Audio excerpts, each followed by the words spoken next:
Welcome to Mana's Potion. My name is Mitchell, but you may call me Mana. And welcome to Disgaea PC. Now, you probably clicked on this video because it's not actually called Disgaea PC. This Let's Play is Disgaea Nuzlocke. What specifically that's going to entail, I'm going to cover at the end of this episode. This is an episode 0. It is an episode that gets everything into preparation, and where I'm going to discuss a little bit about how to play Disgaea, because I'm going to play through the tutorial, story, and everything. Regardless, without any further ado, let's get started. King Krijevskoi, the mighty ruler of the Netherworld. His long reign came to an abrupt end as the news of his death spread throughout the Dark Land.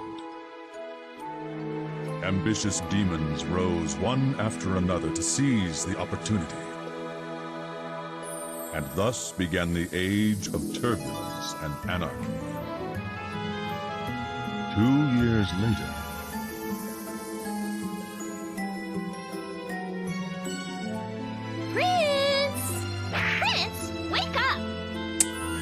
I don't like that sound effect. It sounds like you punched him? Those are guns? Just what are you doing? This brat just won't wake up. Yeah, I wonder why. You probably killed him. Well, if that's the case, there's only one thing left to do. What? What do you mean there's only one thing left to do?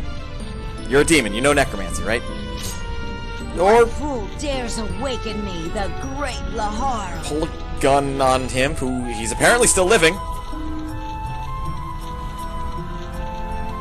Prince, I'm glad you're still alive. Are you, though? Are you, though? Who said I was dead? I was just taking a nap. Well, apparently it was enough to concern somebody to attempt to murder you. Anyways, why are all those weapons behind you? Fantastic question. Well, I was having a hard time waking you up. I'm pressing A to doubt. Are you sure you weren't trying to kill me instead? That was a good doubt. No! I mean, yes. I just wanted to wake you up. Don't those kind of questions, like, throw you off? When they ask you a question and you want to instinctively say no, but saying no means that you're basically agreeing to their question? Because, like, anyway. Whatever. So, what is it? You better have a good reason for waking me up. I mean, she wouldn't be waking you up if she didn't. She was probably worried sick, dude. Who are you again? Oh, yeah. Big news. Your father, King Krijevskoi, has died. That's pretty important. He what? When? Yeah, when? 2 years ago. Hold up. How long have you been asleep? Wait a second.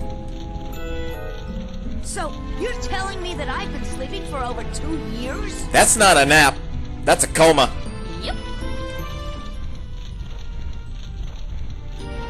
Yup? Why didn't you wake me up earlier? I mean, what do you think that she's been... Excuse me, but what do you think I've been doing all this time? Yeah, what she said. The Netherworld has gone to hell while you were sleeping. Puns. It's not my fault if some other demon steals the title of Overlord.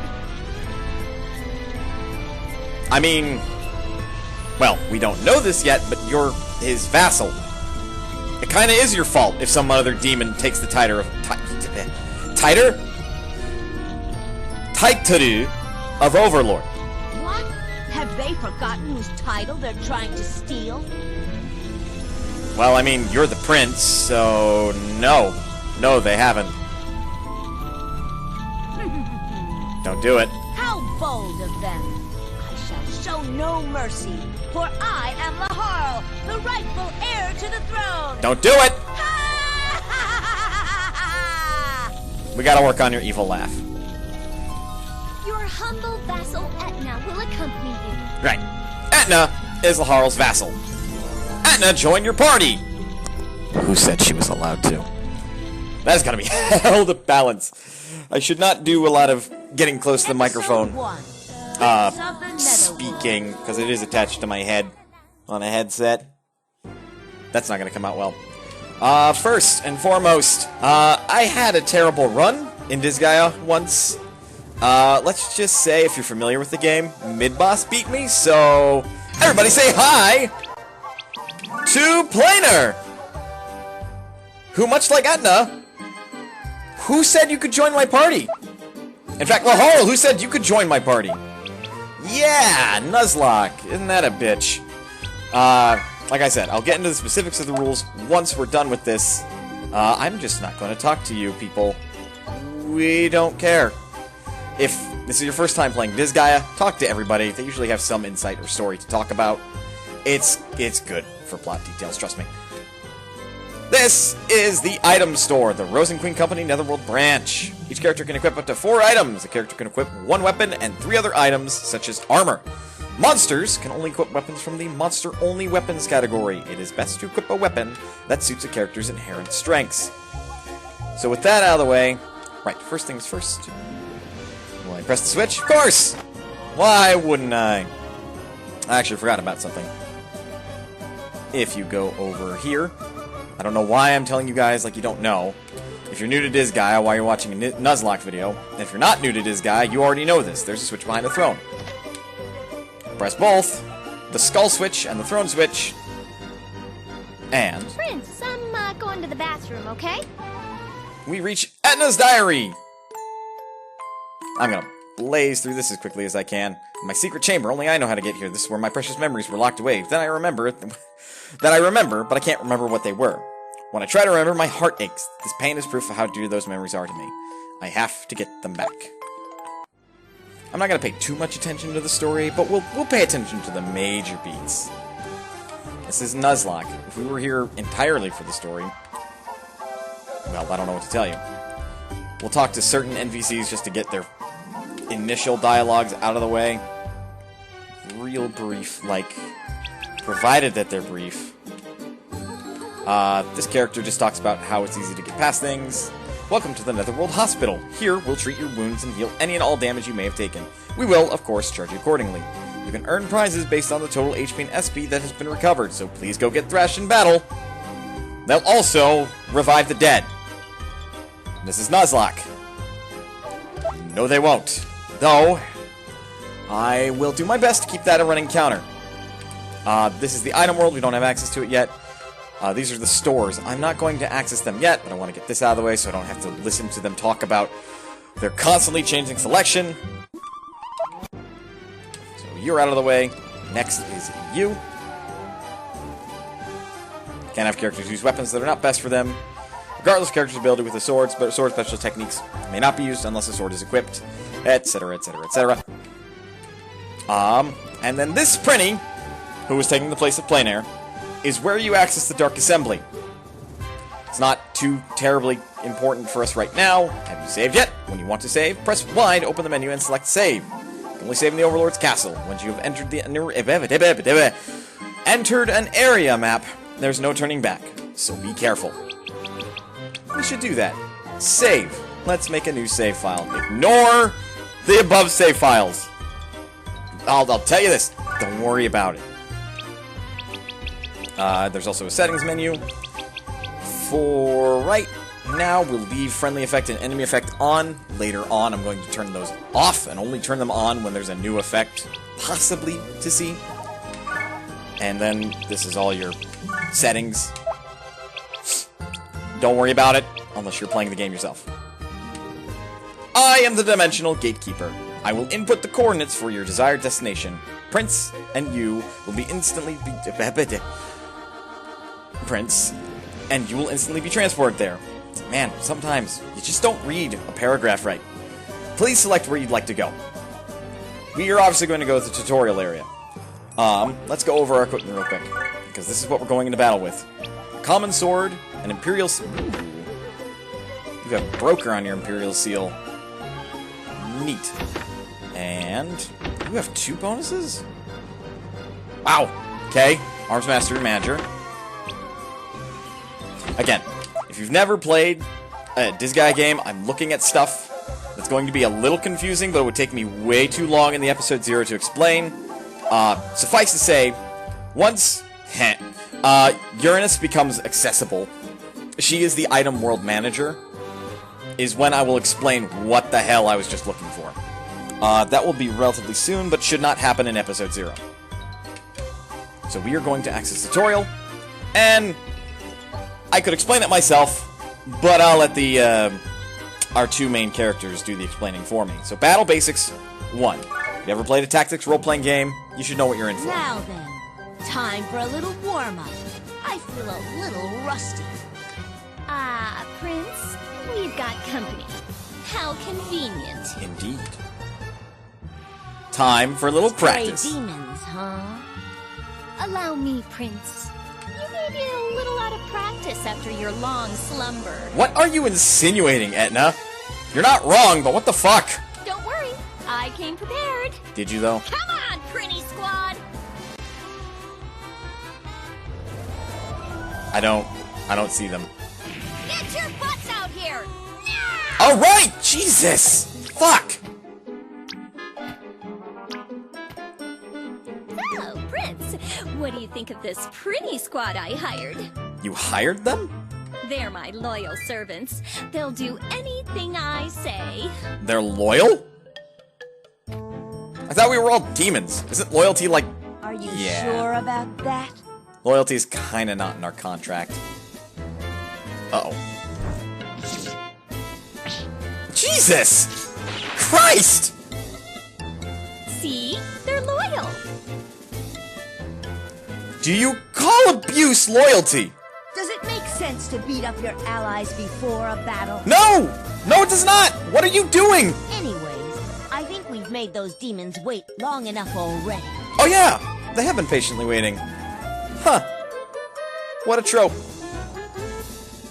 Hey, you're right. How nice of them to be so patient. Right? Yeah, that's considerate of them. To show my appreciation, I'll only beat them half to death. Man, that's some generosity right there. From a demon, anyway. Oh, you're so kind. If I were you, I'd beat them all the way to death. Well, you're not the prince. Kind? Oh, Stop that! That word gives me goosebumps! I think they've been pretty obvious on your skinny arms, Laharl. Damn it! I take it back! I'm gonna beat them all the way to death! Well, now look what you done, Etna. He was gonna show his generosity.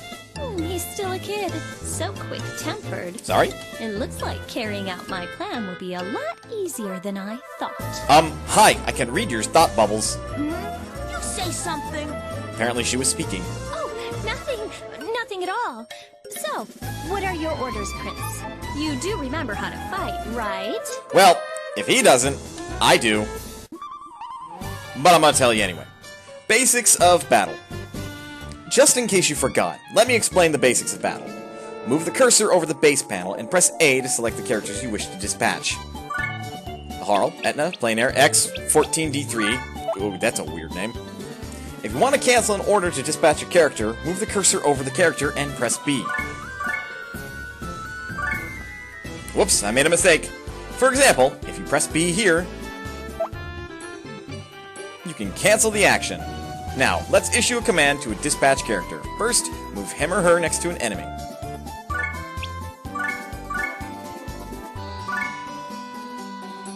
And select Attack.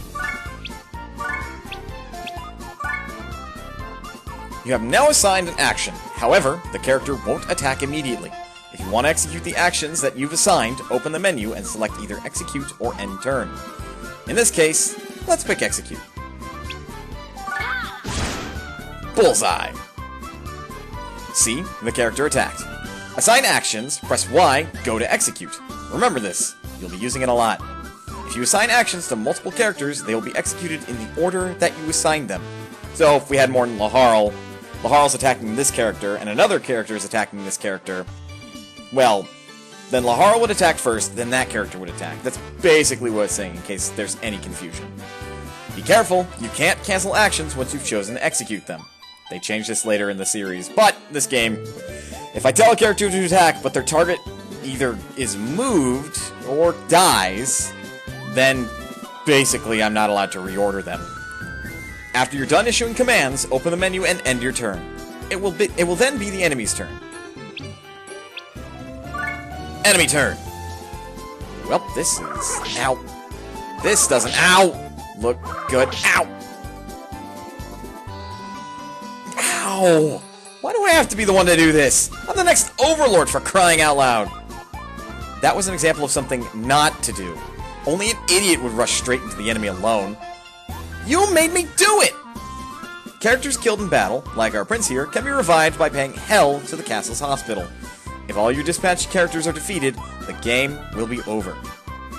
So, the basic idea is to gang up on one character and beat the living daylights out of him, huh? Exactly, Prince. Remember to use your head next time. You're the one who told me to do it! Team attacks sometimes occur when allies are positioned next to attacking characters. If several characters attack the same enemy in a row, a combo will result, and greater damage will be dealt. If you want to know more, press Y and select Help from the menu. Got that? Good, because I'm going to do exactly the opposite of what that tutorial just taught me to do. Because we're only going to use Laharl. This is important for my Nuzlocke, at least for the preparation stages. Something the tutorial did not mention is statistically, you have a better chance of getting direct hits, or bullseyes as they're called in this game, if you attack an enemy from the rear. I don't know the specific statistics, but attacking character from the rear, higher chance of bullseye. Flanks have a higher chance of bullseye. Front is when it's a 1-to-1 ratio, whether your hit will overcome their speed stat, depending on what factor randomizes it. Statistically, obviously, if you were to look at this, defense is the defensive stat against attack, resistance is the defensive stat against intelligence, and then speed is the defensive stat against hit. Although, we'll get a little bit more into the specifics of those statistics later. For now, we are only commanding one character. Let's make Laharl execute. And despite the tutorial, these guys don't hit that hard. You may note that Laharl just countered there. Right in the top left corner, you can see Laharl has a counter of 2. What this means is if Laharl is inactive for the turn or only moves, he has a chance to counter 2 attacks. And I do mean attacks, not special abilities. If he doesn't attack or he guards, however, he consumes 1 counter for his action. Think of it like an action point, if it helps any. Laharl has won the battle. We got 39 hell and a common axe.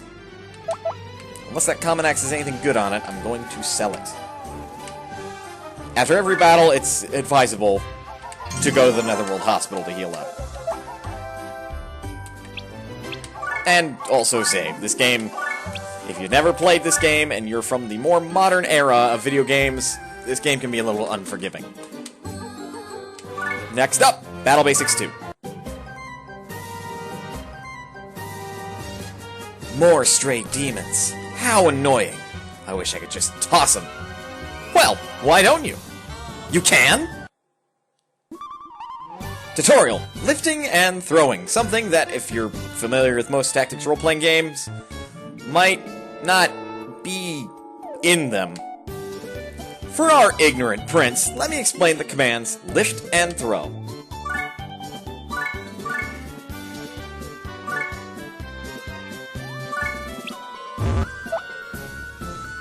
In situations like this, where you're too far for your attacks to reach,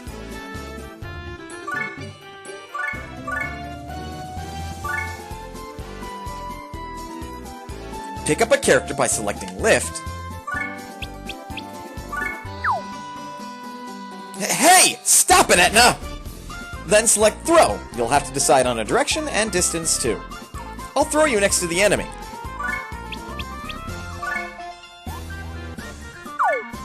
Ugh. See? That covered a lot of ground. Now you're able to attack. You can use lift and throw on both allies and enemies. Keep in mind that only humanoid characters can use lift and throw. Monsters can't do it. By making good use of these commands, you can extend your attack range. This is very helpful in moving around on some maps, so don't forget it. There are other uses for the commands besides covering ground, like holding an enemy so she can't move, saving injured allies from danger, etc. By the way, pretties will explode when they're thrown, so handle them with care. Dude, you gotta be kidding!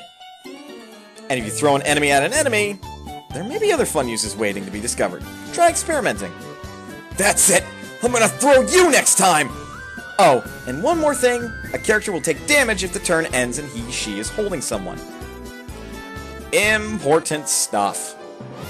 Again, though, we're only going to use Laharl on this map. But, yeah.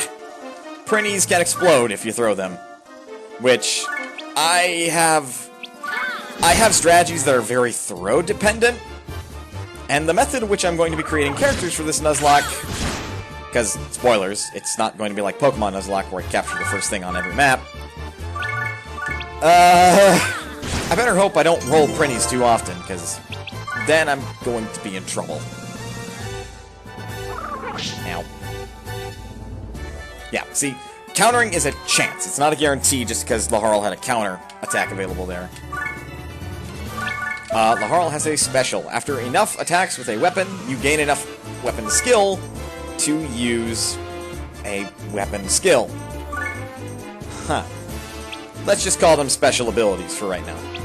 For now, Laharl has Blade Rush, an attack that attacks the first 3 targets in front of him, and requiring an open space at the end of the line in order to do this.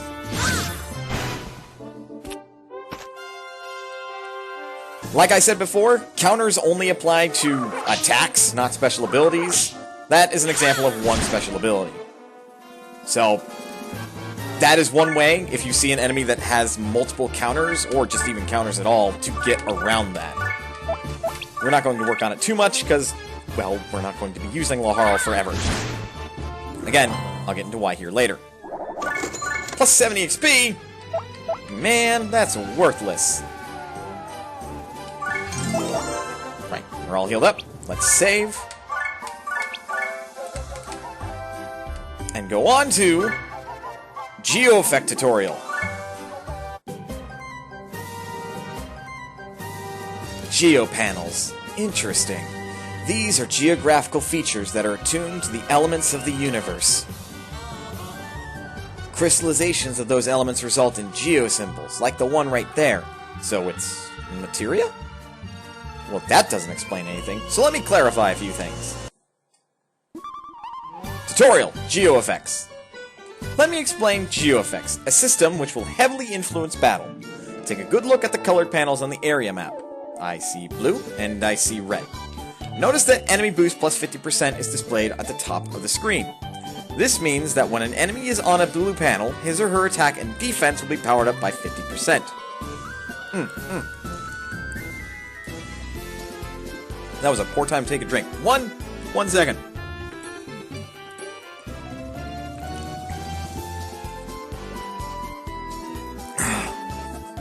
Okay. This is not good for you, so it's wise to get rid of this effect. You might be wondering, where does it come from in the first place? Look, we're not dumb, Etna.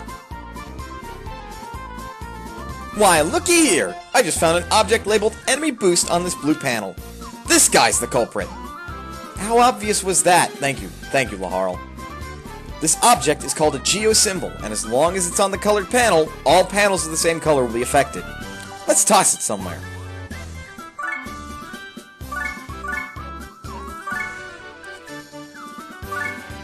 And, just like this, you can lift and throw geosymbols. The effect Enemy Boost is no longer on any of the blue panels, but it's on the red panels, isn't it? Huh? The geosymbol is now affecting the red panels. Well, that doesn't change much. Let's just destroy it then.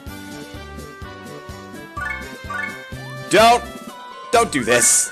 Don't do this. Not like this. Oh, before we do that, do you see the 2 blue displayed on the geosymbol status window? Remember that. Now, it's time to attack. Go ahead, Prince. Well. Ow. That is why you don't do that. You can destroy them just fine, just don't destroy them when you're standing in the color that they're going to change. Huh? The red panels are now blue. Remember the 2 blue in the status window? This is what it was referring to. Destroying a blue geosymbol will turn all panels, which are the same color as the one it was on, blue. Damage will be dealt to anyone standing on one of those panels at the time, so be sure to take that into consideration. No damage will be dealt if you destroy a blue geosymbol on a blue panel. No panels will change color either. You can build up your bonus gauge by changing the color of geopanels. If you are able to use what you've learned to destroy all the geopanels, then you will receive a panel termination bonus. All of this relates to a term I used before, geoeffects. That's pretty complicated. You're right, it is. It might be a good idea to start off by destroying only the harmful geosymbols. Nullifying all the panels is for experts who understand the concept of geoeffects completely, and you're not one of them. How dare you be presumptuous of my skill? What'd you say? Not all geosymbols have negative effects. When you get the chance, you should try and take advantage of the useful ones. Lastly, press the back button to turn the geopanel display on and off. Now we're on a checkerboard, and this is the last tutorial map. And yes, we can, in fact, turn those on and off. She mentioned a bonus gauge. As you can see in the bottom right corner of the screen, there is a bonus gauge that reads 0 right now.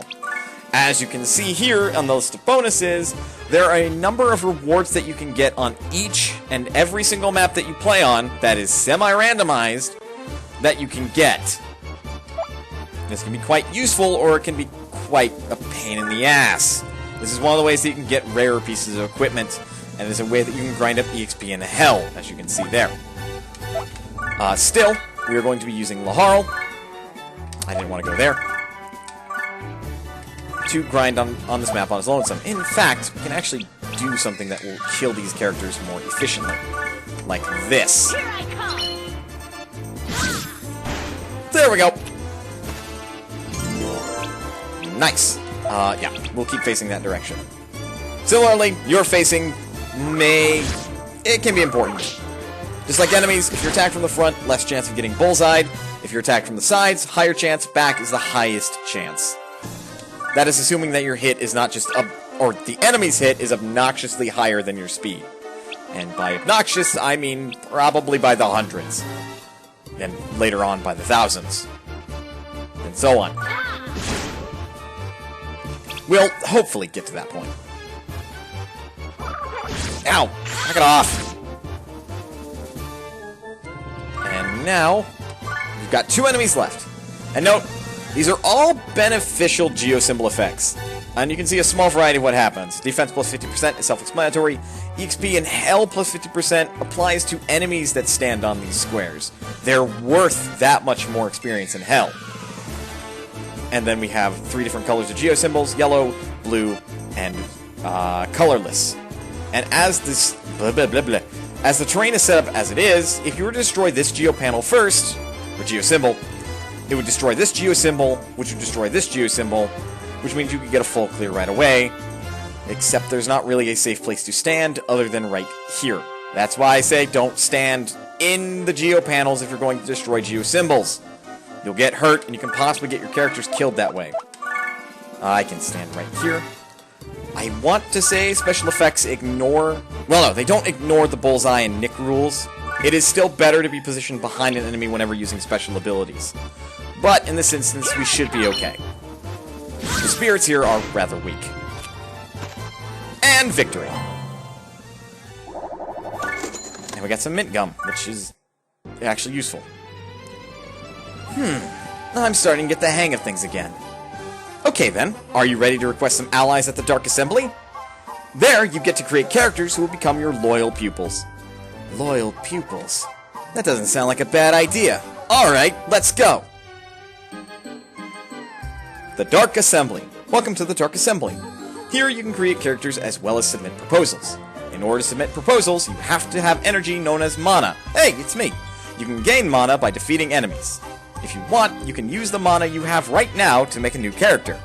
A cleric might be useful for healing, while a warrior or brawler might come in handy when attacking. If Prince Laharl makes the characters, they'll become his loyal pupils. Manage their growth carefully. If only I had the option of choice. We are running down to the wire as far as the end of the episode is concerned. So, let's go ahead and spend our remaining hell to treat Laharl just so that way he doesn't become a money sink later on, because I'm going to hit heal all, and I don't want to individualize it. That has, ooh, wow, that has statistician. Lucky me. Manager, broker. Okay. Now none of those are useful. And in the interim, we've got all these characters that we get to do this to. Who said you could join my party? Right. So you might be asking yourself, Mitchell, why did you just strip all your characters down to, like, nudity? Well, that's simple. This is Disgaea Nuzlocke, and I will not be using any pre-established characters, story mode characters, or any characters that the game has given me, namely those printies. In fact, we're going to now list off the rules of Disgaea Nuzlocke. Nuzlocked? It's just Nuzlocke. I can talk real well. So, first and foremost, the usual rules of a Nuzlocke is that when a character's HP hits 0, or otherwise falls in battle, they are dead and must be deleted as soon as possible. Whether you choose to strip their equipment before deleting them is up to your discretion as a player. I'm keeping these rules simple, stupid, so if you want to strip your characters, go ahead. If not, don't go for it. For my sanity, I'm going to strip their equipment before I delete them. This is just for my sanity. If you want to delete the equipment that they have equipped as you delete them, be my guess. The only time that there's exception is when the game requires a total party kill. In other words, to progress. Blah, blah, blah. That's not how it says. Let me start over. Whenever the game requires a total party kill in order to progress, this rule may be ignored in that instant. The second rule is whenever you get a game over, as in like all your characters are killed off on a map, or you run out of usable characters, the run is over, and you must delete your save file. The exception is for promotion exams in Disgaea 1, which this is Disgaea 1, in similar circumstances where the game only allows one character on the screen. These may be treated as singular character deaths instead. In other words, refer back to Rule 1. Now, specific rules for Disgaea. Character capture is stupid hard. You can do it in Disgaea. I'm not going to. So we're going to be creating various characters instead with a randomizer restriction. As well as another particular restriction that we'll get into here in a minute.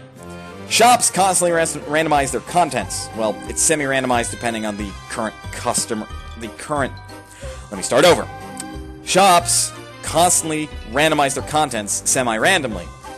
And you can, in fact, just, like, for example, talk to them, back out of their menu, talk to them again, back out of their menu, and refresh what they have in stock. In the spirit of Nuzlocke, I get one chance, one opportunity, every in-game episode, because this game is split up its chapters as episodes, to shop at those stores, both of them, only once. I can sell as many times as I want, because the restriction specifically states buying, but I can only buy it there once. So, whatever they've got in stock, I'm stuck with buying. Additionally, you can forcefully grind to pass bills in the Dark Assembly. It's not a concern for most of them, but for some, such as shop inventory expansions, this can either lead to incredible ease in the Nuzlocke or incredible difficulty. Incredible ease because it's powerful equipment available early on, but incredible difficulty because you have to grind way more than you would normally have to in order to acquire equipment. So that being said, the restriction of... let me start that over. You are restricted in how many times you can pass that bill to once per episode. In fact, one attempt per episode. Per Ironman modes and many other games, save scumming is frowned upon for this run. Now, on to the character creation restriction. I'll be using one that I've invented, which is one character per episode, but there's a starter package. So once the run officially begins, which is going to be now, let me start over. Once the run officially begins, the player may create up to 3 characters at the start. Then, as a previous one denotes, you may create a new character at the start of every in-game episode thereafter. This is designed to be an easier version of the restriction of 1 character per episode, where you only get to create 1 character per in-game episode. That includes the start of the run. The chances to create new characters do not stack, so if I go from episode 1 to episode 2, but I fail to create my starter package, in this instance, I don't keep my starter package. Or if I go from episode 2 to 3, and I don't create a new character, I don't get that character. So basically, I don't just get a line of characters I get to create. It's either do it or don't. But normally that's left under player discretion as far as what characters are created. We're going to use a small variant of that, which is a randomizer variant, where I'm basically going to use a website, this one specifically called rolladie.net, where you can customize the number of sides that a die has, and I'm basically going to press a button, and we're going to find out what character I'm going to make based on a small list of classes. So with that out of the way, why don't I go ahead and check the Dark Assembly, and we'll end this episode off by creating our multitude of characters. But first, we've got a closet to clean out. We've got 3 printies here that I didn't say could join my party. Etna and Plein Air, nothing I can do about it. We're not going to use them. I'm going to use exclusively created characters, which you might call me crazy, but that's going to be my own personal restriction. As far as the rules are concerned, I don't have a restriction variant where you're just like story mode characters only or created characters only, but if that's something you yourself would enjoy doing, I'm not your mother. Go for it. If you want to use created characters on top of story mode characters, go for it. But let's clean out the closet. I have stripped the printies down of their equipment. So, get out of my party. Fucking printies. Right, so, why don't we take a look at the characters we can create. Our list is incredibly limited, and I believe as far as these 2 monsters are concerned, yeah, we're going to have to grind kill them a little bit more if we want to create them. That's where that whole, if you don't create the character by the end of the episode thing, you lose the character forever. Because I'm not restricting myself to just humanoid or just monsters. Fuck the idea of restricting myself to just monsters. In order to create monstrous characters, you have to kill a certain number of those characters in order for the price to be somewhat reasonable. As you can see, I don't exactly have 975 mana to make a good-for-nothing spirit. Printies, however, are an exception, and they're just like other created characters, where it's 1, 10, etc. So, of our list, we have Printies. These are not as terrible as you'd think they would be. They're actually alright. They've got decent physical stats, but are otherwise unnoteworthy. As it was stated before, they're a monstrous character, so they're not able to lift, and if you throw them, they explode. They're the 1 result on the die. Then we have Spirits. These guys, I believe, can learn some magic-based attacks, or that might be the Hobbit, which are the imps. Or no, they're not imps. What are they? They are... Let me refer to the wiki. They're fairies, right. They can learn some magical attacks. The ghosts are... Well, they're ghosts. I don't know a lot about monstrous characters. Spirits are spirits, they're ghosts, they do things. Fairies are fairies, they do magical things. That's about all I can tell you. Their stats seem okay, and they're only able to equip monstrous weapons. Note, bottom right corner, aptitude list. This will change for the humanoids. All monsters have an aptitude of 100% across the board. It's because their growths for their stats differ, but they will be affected by gear all the same. Starting with the humanoid classes, we have martial artists, both male and female, to an art advantage at our disposal.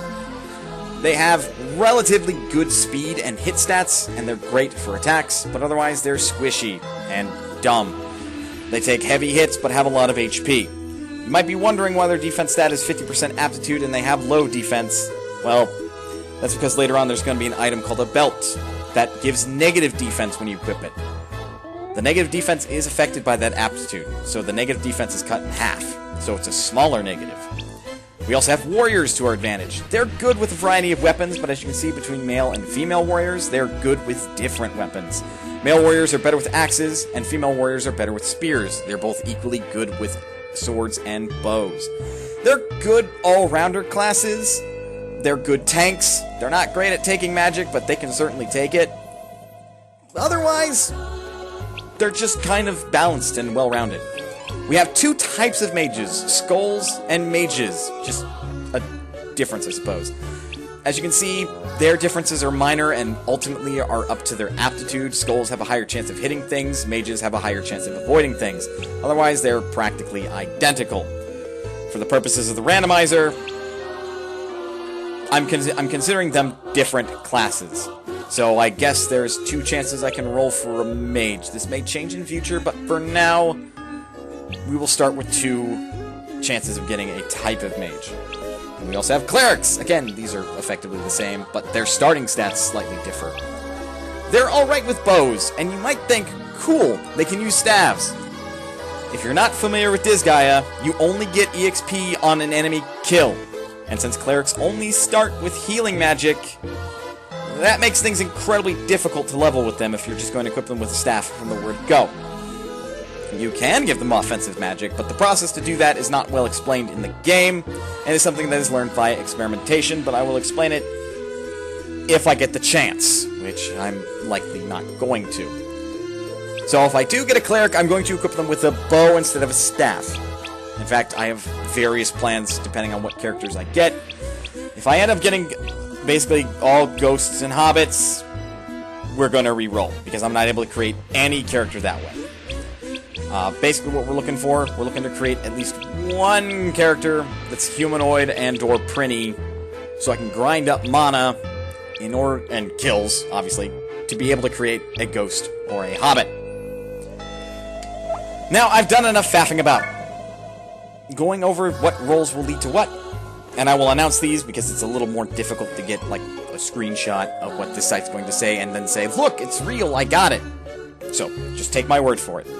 On a roll result of a 1, we do a printing. Roll result of 2, spirit, 3, fairy, 4 is male warrior, 5 is female warrior, 6 is male martial artist, 7 is female martial artist, 8 is skull, 9 is mage, 10 is male cleric, 11 is female cleric. You might note that for the 2 types of mages, I don't specify rolls for their basically potency type. I'm going to leave that much up to me. Again, we're here to keep it simple, stupid. Without any further faffing about, set this up to be an 11-sided die, which doesn't technically exist. I could roll a d12. And the first roll of the day, our result is a fucking 2. Fun. So, character 1 is a spirit. I'm going to write that down, because some grinding is going to have to take place. Alright, we have 1 spirit. I'm not able to create that character yet, because it's too damn expensive. Roll number 2 is a 10. That's a cleric, isn't it? Fuck, okay. So the first character we officially get to create is the male cleric.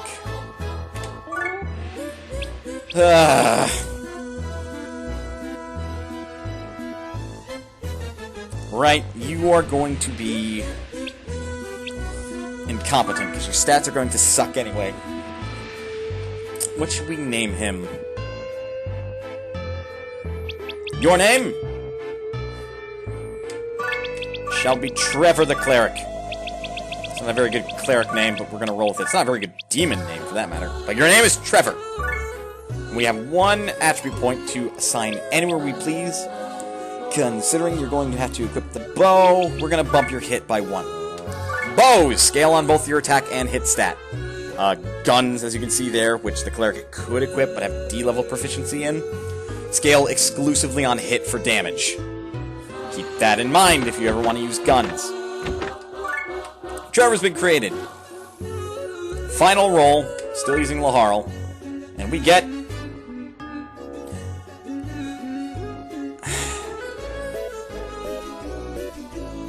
I don't want 2 male clerics. For the starter package, if I get a duplicate roll, we're re-rolling. That is just... But, no! 4! I rolled spirit again. The die were like, no, fuck you! We want you to have 2 spirits. I know that's just an on-the-fly thing, but, like, I'm not making duplicate characters right out the gate. And we'll do that later. We should have some variety. Although, in the spirit of a Nuzlocke, you should technically take the rolls as they come. But come on! Cut me some slack. Right. So this is a male warrior, then. As a result of 4. Let me triple check and make sure that's correct. Yes. And yes, the final result after 3 rolls. 1 duplicate cleric, 1 duplicate spirit, now a warrior. We're going to go with the male warrior. Finally a class I can actually use. We don't have enough mana to make them incompetent, so we're going to make them good for nothing. And your name... Should I do the self-insert? Nah, we won't do the self-insert. What should your name be? Your name shall be... You know what? Kyle. It's a very normal name. That's more in reference to a game I've live-streamed before. And Kyle... You're gonna be as dumb as a brick. Hope you don't mind. What should Kyle wield? Honestly, I'm probably going to make him wield a sword. Because axes have low hit, and we kind of don't have a strong attacker, and I want him to be able to, you know, attack. So we've got a spirit that's got to be created. Otherwise, meet Trevor, our male cleric, and Kyle, our male warrior. We'll soon have a spirit, and I'll figure out a name for him later. That's going to require a little bit of grinding on the tutorial map. Initially, I was going to have rules where I wasn't allowed to go back to previous maps I played, but that makes things relatively hard. So, Laharl, Etna, Plein Air, it was nice knowing you, but you guys are no longer required. Kyle, go ahead and take up the common sword. We're also going to give you one of the 2 Imperial Seals. We're going to give you the one that's brokered. We'll also give you an Imperial Seal. We don't have a bow for you, so we'll be getting one of those for you in a moment. As far as this equipment, Arms Master... Right, I think that was Etna's, because that's Arms Master and Manager. Broker. Okay. Basically, I'm looking to see which ones I should keep and which ones I should sell. So we're going to keep... We gotta go to inventory. We're going to keep this Paw Glove because it has Broker. What did that one have? Statistician, that's right. And then I'm going to sell the another 35, even though it's a good gun for what we can get right now. Hit 27 is kind of solid. And I will definitely be keeping that amulet, almost to the point where I'm not going to equip it right away. And we'll definitely keep that one. We'll probably equip them. I will keep all amulets. For now, the rest of the stuff we will sell. Actually, for my sanity... We're going to keep a Paw Glove. Oh wait, we already have one. Never mind. Yeah, because we have a monster that we gotta deal with, and they can only equip monster-only weapons. I have gone 15 minutes over time. So with that out of the way, we will keep that save file for restarts, if we want to keep doing our Nuzlocke runs. But without further ado, thank you guys for watching. If you like the video, go ahead and hit that like button. If you want to see more, hit that subscribe button. Don't forget to ring the bell. And as always, you're always welcome here at Mana's Potion. And I will see you next time.